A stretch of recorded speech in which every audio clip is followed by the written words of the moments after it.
Conferência Amor em Movimento 2016. De 2 a 6 de maio, na Bíblica da Paz. Diante do trono, Pastor Luciano Subirá, Aline Barros, Apóstolo Rina, Fernandinho, Pastor Felipe Valadão, Pastor Cláudio Duarte, André Valadão, Pastor Gui Rebustini. E no dia 6, gravação do CD e DVD do Amor em Movimento. Mais informações e compra de ingressos, acesse amoremmovimentoibb.com.br ou ligue 29050120.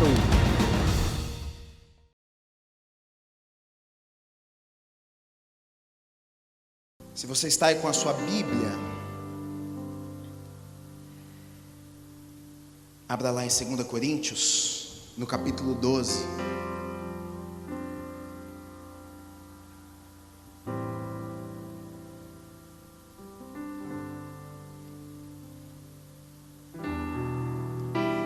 Eu vou ler com vocês dos versículos 6 até o versículo 10. Deixa eu falar uma coisa para vocês: vida de pregador não é fácil. Parece que é fácil, mas não é. Ontem, eu estudo a Bíblia todos os dias, algumas horas por dia. E ontem eu estava estudando o dia inteiro. Segunda e terça eu fico mais focado para o culto. Os outros dias eu estudo para mim mesmo, sem pensar no que vou pregar, se vou falar para alguém ou não. Eu estudo porque eu amo estudar a palavra de Deus. Eu quero aprender, eu quero crescer. E ontem eu estudei o dia inteiro e comecei a fazer um sermão. E chegou a noite, o sermão estava quase pronto, mas aquilo não... Sabe quando você fala assim: puxa, acho que não é isso que tem que falar? E isso é muito ruim quando acontece isso. Eu acordei na terça-feira cedo, isso já aconteceu comigo algumas vezes, e eu falei assim: Deus, manda alguma coisa aí, preciso falar alguma coisa hoje à noite. E eu comecei a estudar minha Bíblia, e a orar, e Deus falou algo comigo. E Ele faz isso mesmo. Ele parece que algumas vezes Ele tarda, mas Ele nunca falha. Nunca falhou, né? Então eu tenho certeza que hoje Deus vai falar com você. Abra sua Bíblia aí, 2 Coríntios, capítulo 12, dos versículos 6 até o 10, diz assim: Pois se eu vier a gloriar-me, não serei nécio, porque direi a verdade. O cara se achava, né? Gloriar-me, não serei nécio, não estarei mentindo, não estou falando tolamente, porque direi a verdade. Mas abstendo-me, para que ninguém se preocupe comigo mais do que em mim vê ou de mim ouve, e para que não me ensoberbecesse com a grandeza das revelações, foi-me posto um espinho na carne, mensageiro de Satanás, para me esbofetear, a fim de que não me exalte. Por causa disto, 3 vezes pedi ao Senhor que o afastasse de mim. Então Ele me disse: a minha graça te basta, porque o poder se aperfeiçoa na fraqueza. De boa vontade, pois, mas me gloriarei nas fraquezas, para que sobre mim repouse o poder de Cristo. Pelo que sinto prazer nas fraquezas, nas injúrias, nas necessidades, nas perseguições, nas angústias, por amor de Cristo. Porque quando sou fraco, então é que sou forte. Diga a pessoa do seu lado aí: quando sou fraco, então é que sou forte.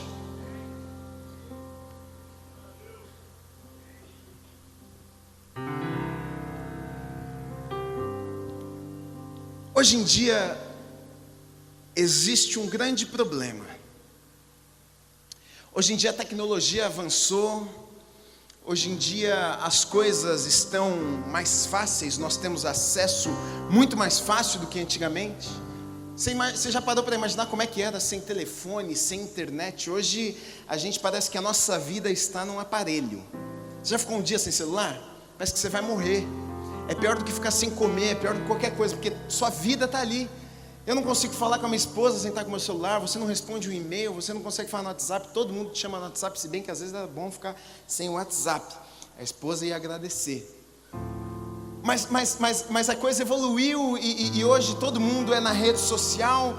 Isso é uma coisa que é muito legal, porque isso aproximou as pessoas distantes. Na verdade, tem pessoas que a gente às vezes não tinha mais nem contato, aquele amigo talvez da escola que a gente cresceu junto, e aí lá através do Facebook ou do Instagram a gente conseguiu ter acesso, voltar a se falar. De repente foi até um meio que Deus usou, e Deus usa estes meios para abençoarmos vidas também, para levarmos a palavra, para levarmos pregação, enfim, para sermos sal deste mundo através das redes sociais também. Mas a grande questão é que a rede social, muitas vezes, a forma que a gente olha para as outras pessoas através da rede social é como se nós tivéssemos uma lente. É como se a gente visse as outras pessoas através de uma lente, que nem sempre é verdadeiro aquilo que nós vemos. Você já teve essa sensação? Eu já tive essa sensação. Eu já conheci algumas pessoas na rede social, e aí eu fui conhecer elas pessoalmente depois de um tempo, e quando eu conheci elas pessoalmente eu me assustei, porque não tinha nada a ver com o que a rede social me dizia. A rede social parecia que aquele cara era um cara tão descontraído, tão divertido, parecia que ele era outra pessoa, e quando eu encontrei aquele cara, ele era um cara sério, tímido, quase que não conseguia olhar para minha cara, envergonhado.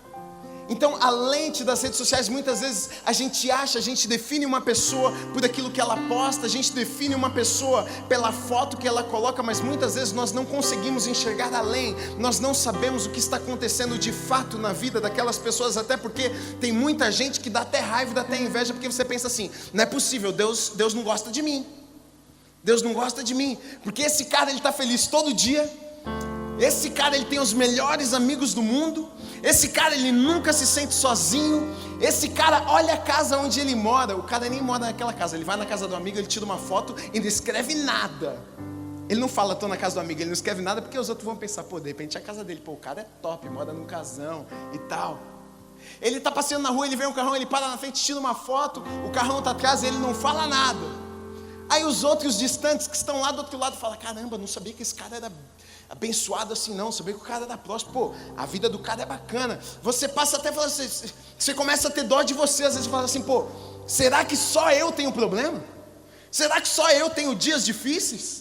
Será que esse povo não tem um dia que está triste? Será que esse povo não passa nenhuma luta? Porque as lentes muitas vezes da rede social, ela nos diz alguma coisa que não é a verdade. A gente olha para a vida das pessoas e muitas vezes a pessoa, ela posta sorrindo, falando que a vida é tão bela, mas na verdade ela está com o coração tão triste, tão amargurado. Ela na verdade, de repente aquilo ali é um escape. E Paulo ele começa falando aqui algo sobre isso. Ele fala: olha, Pois se eu vier a gloriar-me, não serei nécio, porque direi a verdade, mas abstendo-me, ele fala, mas me afastando, me separando, para que ninguém se preocupe comigo, mais do que em mim vê ou em mim ouve. Então ele diz o seguinte: olha, aquilo que as pessoas veem em mim, aquilo que as pessoas ouvem eu falar não é a realidade, elas não sabem o que se passa comigo, e muitas vezes é isso que acontece conosco. A gente olha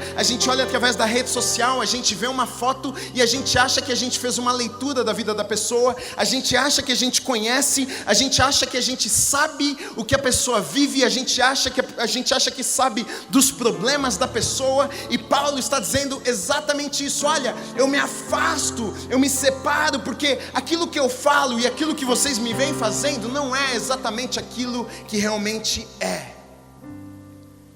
E por que Paulo ele fala isso?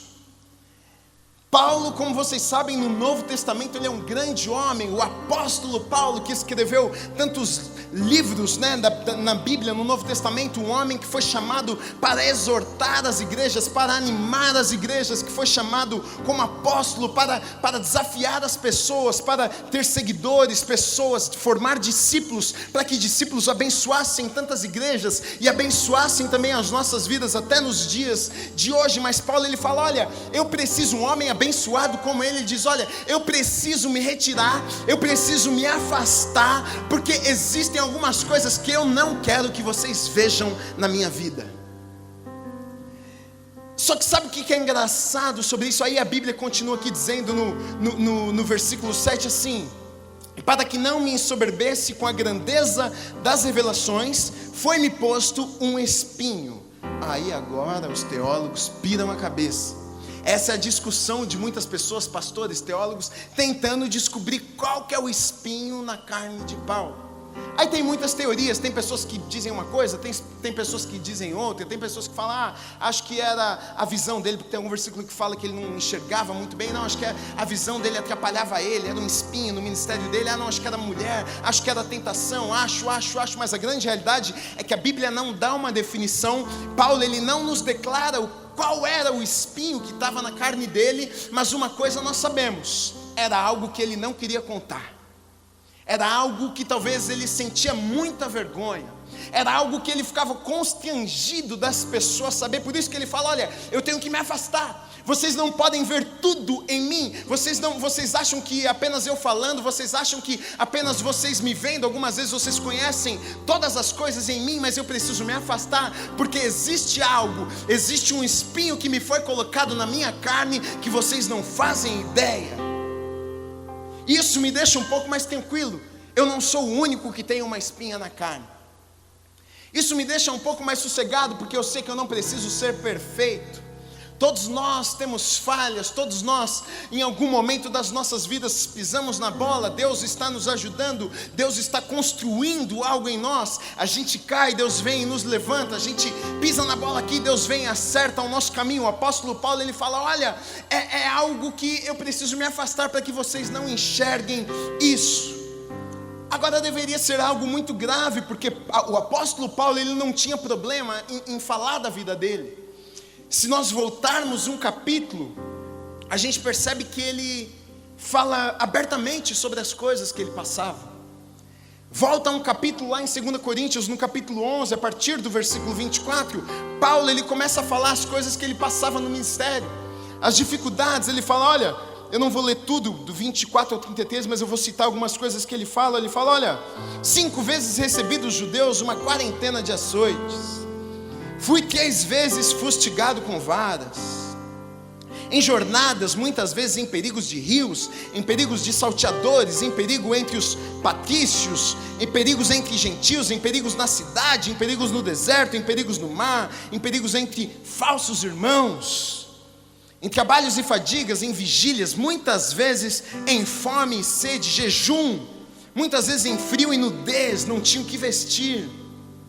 Além das coisas exteriores, algo que se pesa sobre mim diariamente, a preocupação com todas as igrejas. Então Paulo, ele abre o jogo com as pessoas, ele fala todas as coisas que ele passava, as dificuldades. Olha, me abandonaram, me deixaram na mão, eu tomei um couro, aconteceu isso, aconteceu aquilo, é tanta coisa ruim. O que custava? De repente ele fala assim, rapaz, e além disso, você não sabe, o capeta colocou uma tentação na minha vida. Tem uma mulher que me segue todos os dias, eu tenho que dizer não para ela. Mas ele não diz isso, ele não fala o que é.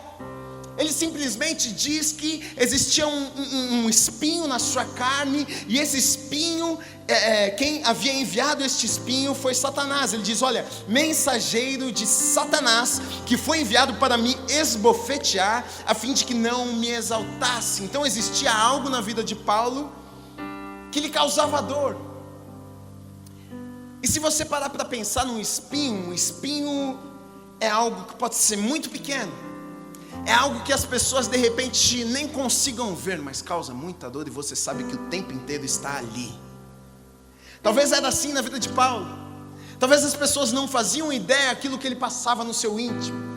Talvez as pessoas não imaginavam que o grande apóstolo passava por uma situação, passava por uma tentação, passava por momentos que ele tinha vergonha de falar, que ele tinha medo talvez de expor, talvez por causa da situação, talvez por causa do nome, talvez por causa da posição que ele tinha. O grande apóstolo teve medo de falar qual era o espinho que ele tinha na carne dele.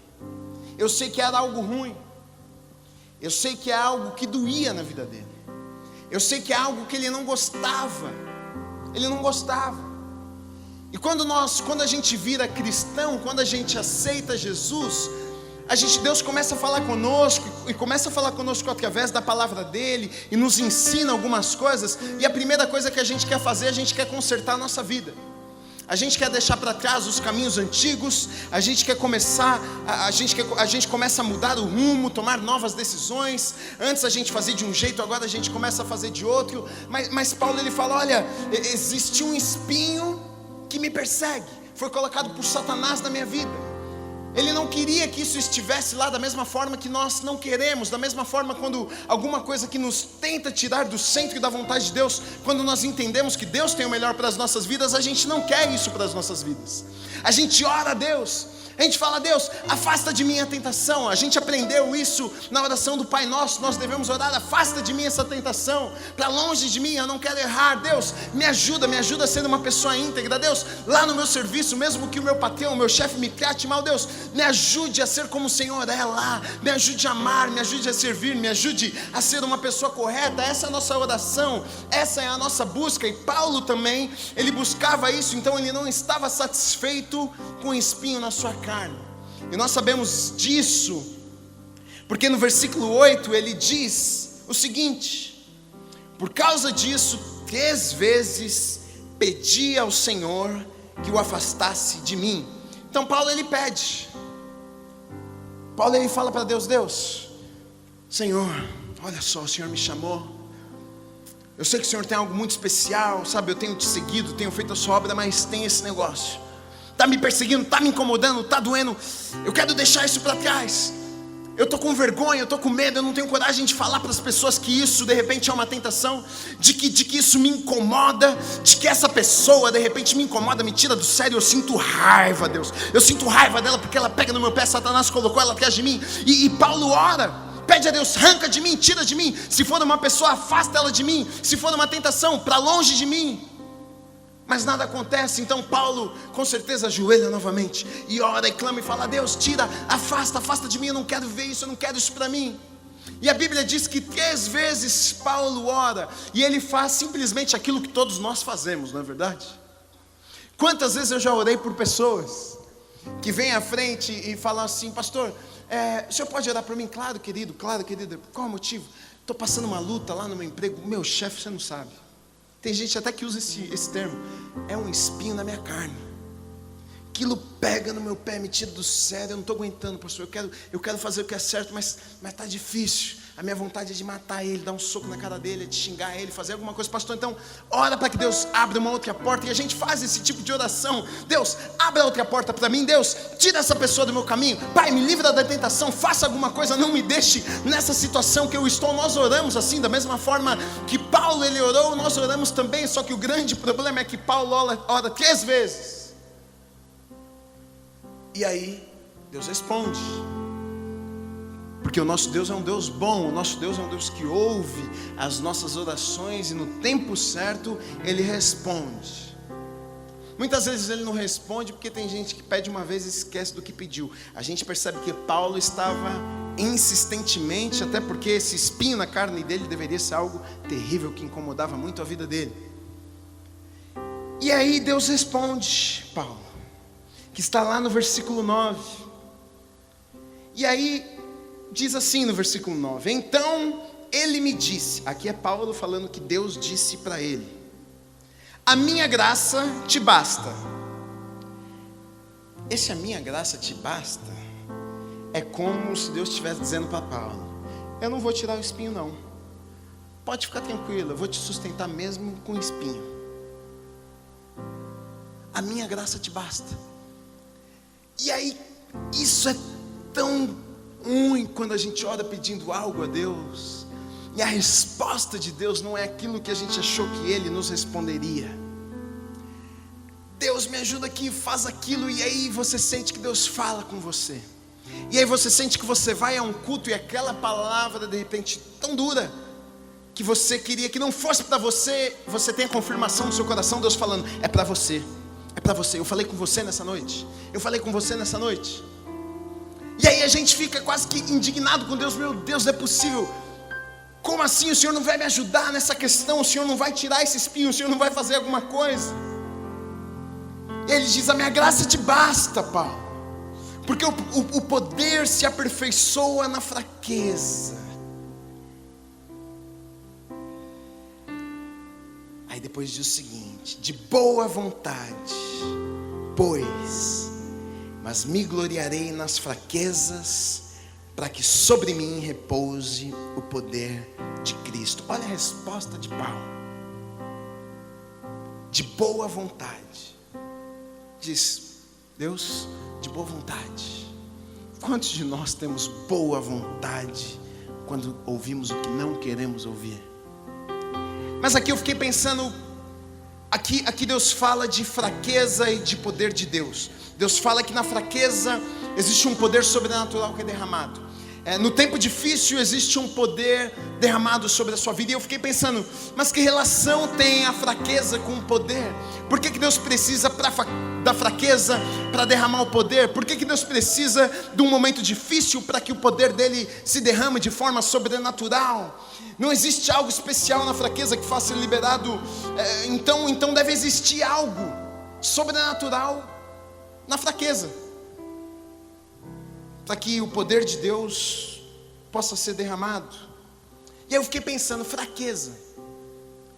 O que a fraqueza nos causa? O que dias difíceis nos causa? O que problemas desesperadores nos causa? O que a tristeza muitas vezes nos causa, que nos coloca lá embaixo e a gente se sente fraco? O que isso causa nas nossas vidas? Primeira coisa, nos deixa mais humildes. Quando você está lá embaixo, muitas vezes quando a pessoa ela está lá em cima, ela está no topo, é conquista atrás de conquista, é vitória atrás de vitória, a vida toda vai bem, a prosperidade, tudo tá tudo certo, e aí de repente, de alguma forma, aquilo começa a entrar no seu coração, você já acha que você é até bom, você é um cara inteligente, uau, você olha para trás e você fala, olha o que eu conquistei, olha as coisas que eu fiz, puxa, olha, eu acho que eu sou bom. Mas no momento onde você está lá embaixo, no momento onde você não pode fazer mais nada, no momento onde você está ferido, o seu coração está doído, você está triste, você se torna uma pessoa mais humilde. Você reconhece que você não é nada e que Deus é tudo na sua vida. Você reconhece que você precisa dele, que se não for ele na sua vida você não consegue. Você começa a reconhecer que, puxa Deus, eu achava que eu era maior, eu achava que eu podia mais, mas agora eu percebo que eu não consigo nada, eu não posso nada, se o Senhor não estiver comigo. Muitas vezes a fraqueza ali, o momento difícil nos coloca numa situação onde a gente fica mais humilde. E aí olha o que diz em Provérbios 15:33 sobre a humildade.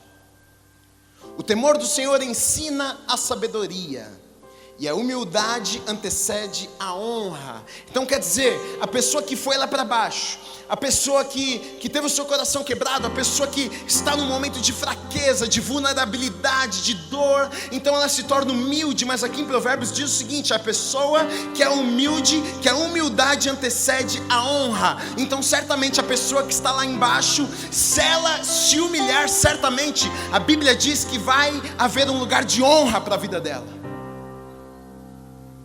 Em Mateus 5:5 diz assim, bem-aventurados os humildes, pois eles receberão a terra por herança. Então para Deus dar a terra por herança a você, você precisa aprender a lição da humildade. E Deus permite que você vá a alguns lugares, algumas vezes, porque Ele precisa tornar o seu coração humilde. Porque sim, Ele quer dar a terra a você por herança, Ele quer te abençoar, Ele quer fazer coisas grandes, Ele quer honrar a sua vida. Mas primeiro, de repente você precisa passar por um lugar onde a sua humildade vai ser testada.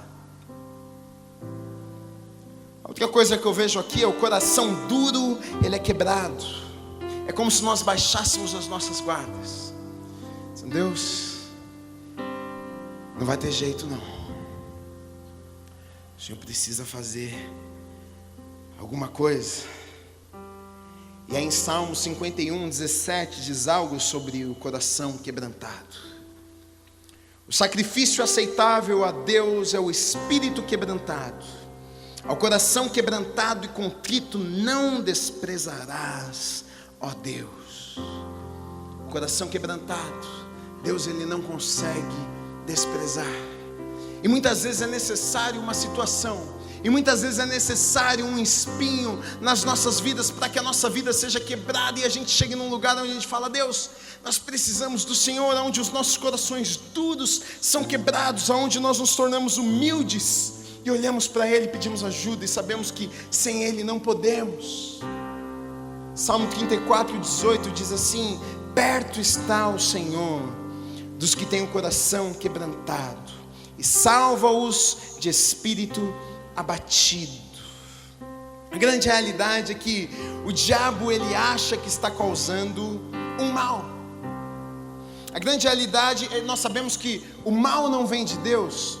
Paulo, ele diz, olha, foi um mensageiro de Satanás que colocou um espinho na minha carne. Não fala que foi Deus que colocou um espinho na carne dele. Não fala que foi Deus que enviou alguma coisa ruim na vida dele. Eu não acredito que Deus envie coisas ruins, porque o nosso Deus é um Deus bom e Ele não tem coisas ruins. Então se Ele não tem, como Ele vai dar algo que Ele não tem? Ele é um Deus bom. A vontade dele é nos abençoar. A vontade dele é honrar as nossas vidas. A vontade dele é abrir as melhores portas para nós. Nós somos os filhos dele. Mas numa situação como essa, em situações nas nossas vidas, muitas vezes o diabo, por um instante, por um momento, ele acha que ele está vencendo. Ele acha que ele está conseguindo aquilo que ele quer, porque ele envia alguma coisa, de repente aquilo pega você e você cai num lugar, e o diabo te vê naquela situação para baixo, no momento fraco, no momento vulnerável, e ele fala: agora eu vou acabar com a vida dele, agora eu vou destruir a vida dela, agora eu vou acabar com a vida deles, chegou a minha hora. Mas a grande realidade, e nós vemos isso na palavra de Deus, a grande realidade é que Deus torna a maldição em bênção. Deus torna a maldição em bênção. Aquilo que o diabo achou que ele ia fazer na sua vida, Deus permitiu, e ele está achando que ele está fazendo, e Deus vem e fala: você está achando que isso vai ser maldição? Porém vai ser bênção sobre a vida dele, porque ele vai aprender algumas lições que eu vou levar ele para lugares tão altos e tão longe, que ele precisava dessa lição. Eu não enviaria algo ruim assim, mas já que você enviou, eu vou usar isso para abençoar a vida do meu filho. A grande realidade é que o diabo, ele não consegue nos vencer. Ele tenta colocar coisas. E na verdade, uma das coisas que eu queria falar com vocês nessa noite é que muitas vezes nós oramos, Deus tira, Deus faz, Deus tira, Deus faz, e a resposta é diferente daquilo que nós esperamos, como Paulo recebeu. Deus não tirou. Deus falou: não vou tirar, a minha graça te basta. Você vai ficar com esse, como é que chama? Isso, na sua carne. Sabe por quê? Quando nós lemos, olha só, eu vou ler de novo com vocês.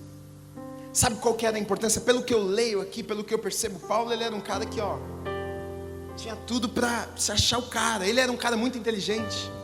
Ele era um cara estudado. Na verdade, ele perseguia os cristãos, porque ele era tão fariseu, ele era tão religioso, que ele perseguia os cristãos com raiva dos caras não fazerem o que era 100% certo. Ele era um cara que sabia, ele era estudado, ele tinha estudado, ele sabia da palavra de Deus. Então de repente ele era um cara, e nós percebemos isso, porque olha: pois se eu vier a me gloriar, não serei nécio. Eu não vou estar louco, eu não vou estar mentindo se eu vier a me gloriar, porque direi a verdade.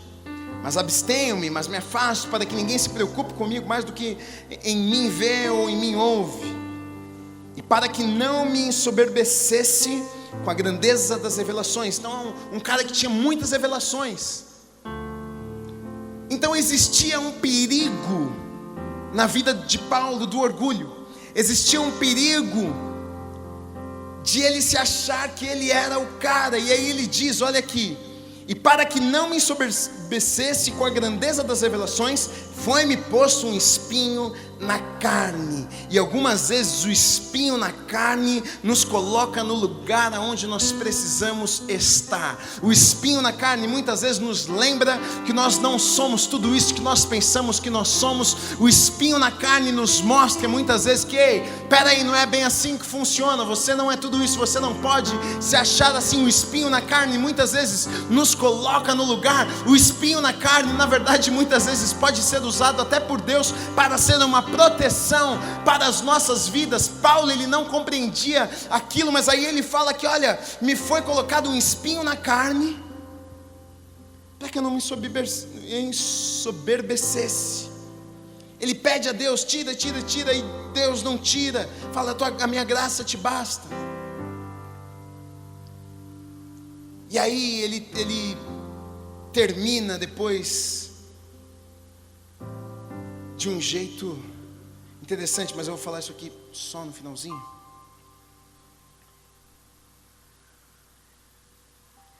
Só mais alguns pontos aqui. Eu escrevi atitudes que expressam o desejo dos nossos corações. No versículo 9 diz assim: então ele me disse, a minha graça te basta, porque o poder se aperfeiçoa na fraqueza, de boa vontade, pois. Olha essa declaração de Paulo, aqui nós enxergamos o coração de Paulo. Ele era um homem de Deus de boa vontade, de boa vontade. Olha, eu não compreendo, eu não entendo, eu não sei o que o Senhor quer fazer, mas de boa vontade, pois, mas me gloriarei nas fraquezas, sabe, de boa vontade. Eu entendo, eu aceito a soberania do Senhor, eu aceito aquilo que o Senhor quer fazer na minha vida, através da minha vida, e eu vejo isso, eu estava meditando nisso hoje, eu vejo isso na vida de Abacuque. Eu preguei há um tempo atrás sobre Abacuque aqui. Abacuque vivia em dias difíceis. Ele era um homem de Deus, ele era um profeta, e a nação, o povo estava corrompido. Eles adoravam outros deuses, eles faziam coisas que não agradavam a Deus. O profeta, indignado com isso, com a atitude do povo, ele clama a Deus e fala: Deus, faça alguma coisa. O Senhor precisa fazer alguma coisa, o Senhor precisa vir e fazer alguma coisa. Deus responde a Abacuque e diz: vou fazer, Abacuque. Eu vou levantar os caldeus para destruir então esse povo. Só para vocês saberem, os caldeus eram os inimigos. Abacuque fica indignado. E além disso, os caldeus, eles eram um povo mau. Eles não amavam a Deus. Então Abacuque fala: Deus, como é que o Senhor manda um povo mau, um povo que é nosso inimigo, para destruir a gente? Achei que o Senhor iria fazer alguma outra coisa. E aí Deus vem de novo e fala com Abacuque, fala: olha, Abacuque, escreve a visão, sabe, eu vou falar com você. E aí lá em Abacuque, no capítulo 2, nos versículos 2 e 3, diz assim: então o Senhor me respondeu e disse: escreve a visão e torne-se bem legível sobre as tábuas, para que a possa ler quem passa correndo, pois a visão é ainda para o tempo determinado e se apressa para o fim. Ainda que se demore, espera-o, porque certamente virá, não tardará. Deus fala: olha, fica tranquilo, eu vou fazer. Pode não ser no seu tempo, pode parecer que eu não vou vir, pode parecer que está tardando, mas eu vou vir e eu vou fazer do jeito que eu tenho que fazer. Abacuque, ele demora um pouco mais para entender a mensagem de Deus. Paulo, ele entende de primeira. Paulo diz: estou pronto, o Senhor quiser fazer, o Senhor faz, e comigo está tudo certo. Abacuque não, ele tem um diálogo com Deus. Deus, mas como assim? Mas quando Abacuque, ele compreende, quando ele entende que, puxa, é isso, Deus sabe de todas as coisas, Deus controla todas as coisas. Se Ele permite isso, a vontade dEle sempre é a melhor. Se Ele permite que eu estou aqui, a vontade dEle é sempre melhor, é maior. Então eu preciso confiar nele. E para mim, uma das declarações mais lindas que tem na Bíblia está lá em Abacuque 3, dos versículos 17 a 19, que é uma oração dele dizendo a Deus, depois desse processo todo que ele aprende a confiar na soberania de Deus, ele diz assim para Deus: ainda que a figueira não floresça, nem haja fruto nas vides, ainda que falhe o produto da oliveira, e os campos não produzam mantimento, ainda que o rebanho seja exterminado da malhada, e nos currais não haja gado, todavia eu me alegrarei no Senhor, exultarei no Deus da minha salvação. O Senhor Deus é minha força, Ele fará os meus pés como os da corça, e me fará andar sobre lugares altos. Essa tem que ser a nossa oração. E talvez, coisa louca isso, e talvez você olhava para um espinho e orava a Deus pedindo: Deus, tira. Mas nessa noite, de repente, através dessa palavra, você vai orar e dizer: Deus, seja feita a tua vontade. De repente esse espinho, de repente essa pessoa que está do meu lado, é porque o Senhor quer que eu cresça, é porque eu preciso melhorar em algumas coisas. John Wesley, um grande avivalista, um homem de Deus, ele fala quando ele morre, que antes dele morrer, que se o diabo tivesse uma irmã, ele tinha se casado com ela. Mas quem sabe Deus não colocou ela na vida dele, porque ele não seria quem ele era se ela não estivesse do lado dele. Talvez ele nem percebeu isso, mas quem sabe, talvez para ele aquele era o espinho na carne dele, talvez aquilo era tão ruim para a vida dele, mas Deus havia permitido aquilo porque Deus queria usar a vida dele, e Deus queria ensiná-lo algumas coisas, e a gente sabe que o melhor lugar para Deus nos ensinar é dentro do casamento, é dentro de casa. Amém? Só os casados dão amém. Os solteiros, quando casarem, vão dar amém também. Mas é uma bênção. O casamento é o melhor lugar do mundo. É para ser do céu na terra. Mas existe um trabalho. Existe um trabalho, como tudo na vida. Existe dedicação, existe renúncia. Tem dia que até parece que Deus colocou um espinho, mas a gente contorna a hora, dá um jeito. Isso é uma bênção, meu amor. Te amo. Mulher maravilhosa que Deus me deu. Você não é um espinho na minha carne não, viu? Eu estou falando sobre isso. E a minha oração nessa noite é que nas suas fraquezas, nas dificuldades da vida que você passa, que Ele possa te fazer forte. Que nesse tempo de fraqueza seja um momento onde o derramar do poder dele sobre a sua vida seja de uma forma tão sobrenatural, que a sua declaração possa ser como a de Paulo até, que depois que isso acontece ele diz: olha, eu me alegro, na fraqueza eu me alegro, porque o poder que é derramado sobre a minha vida, eu me alegro na fraqueza, me alegro quando estão me injuriando, porque ele entende que num momento como esse, a graça de Deus, o favor de Deus, o poder que Deus que derramava sobre a vida dele era tão grande, que ele agradecia a Deus. Obrigado, Deus, o espinho está na minha carne, obrigado, porque eu sei que o Senhor está fazendo mais e vai fazer ainda mais. Eu acredito que Deus te entrega essa palavra nessa noite, para te dizer também que não se assuste, fique tranquilo. Você não é anormal, você não é tão estranho assim, você não é tão fora da caixa. Talvez você venha aqui e escuta mensagens e você fala: puxa, que muito legal, uma bênção isso que você falou, mas eu não consigo me ver igual esse cara que você falou. Eu não consigo ser essa pessoa que você falou. Eu acho que eu nunca vou conseguir ser essa pessoa. Sabe por quê? Só você e Deus sabem das suas fraquezas. Tem coisas que você não conta para ninguém, que você passa. Tem dificuldades que você passa lá no seu quarto, na sua casa, ou sei lá onde, que ninguém sabe, ninguém fica sabendo. E você fica até assustado, porque através da vida dos irmãos do Facebook, você fala assim: eu estou lascado demais, Deus não gosta de mim mesmo. Mas é mentira. Todos nós temos fraquezas. Eu tenho fraquezas. Não é porque eu estou aqui em cima que sou super poderoso. Tenho fraquezas, tenho dificuldades, tem dias que estou triste,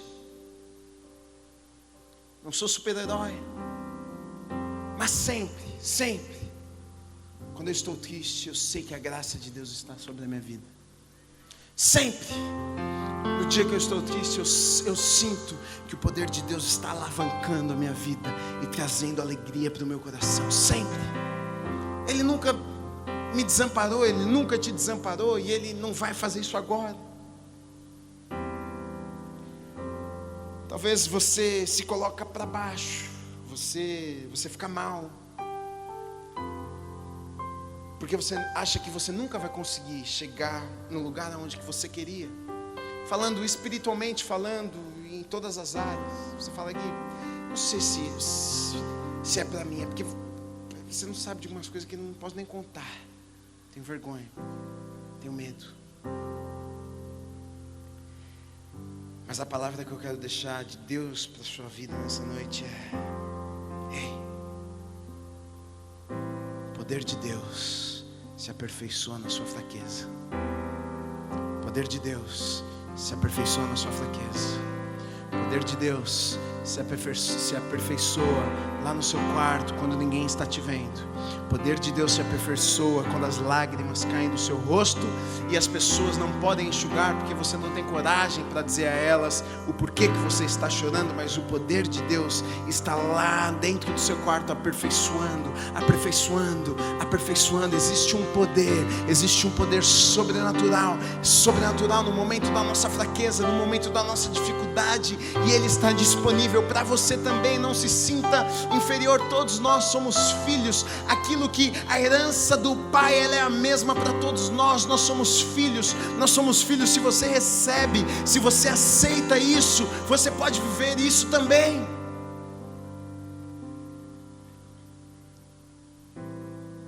E eu gostaria que você fechasse os seus olhos, e eu gostaria de nessa noite fazer um convite a você que está fraco.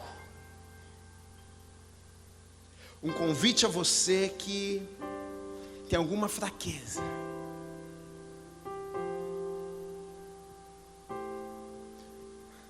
Nós não vamos pegar o microfone e expor a sua fraqueza, mas nós vamos orar para que nessa noite o poder de Deus se aperfeiçoe na sua vida. E eu creio que algo sobrenatural vai acontecer na sua vida nessa noite. Eu acredito nisso. Eu acredito. Talvez você entrou nesse lugar fraco nessa noite. Talvez você entrou nesse lugar nessa noite, você ouviu essa palavra e você achava que você nunca ia conseguir.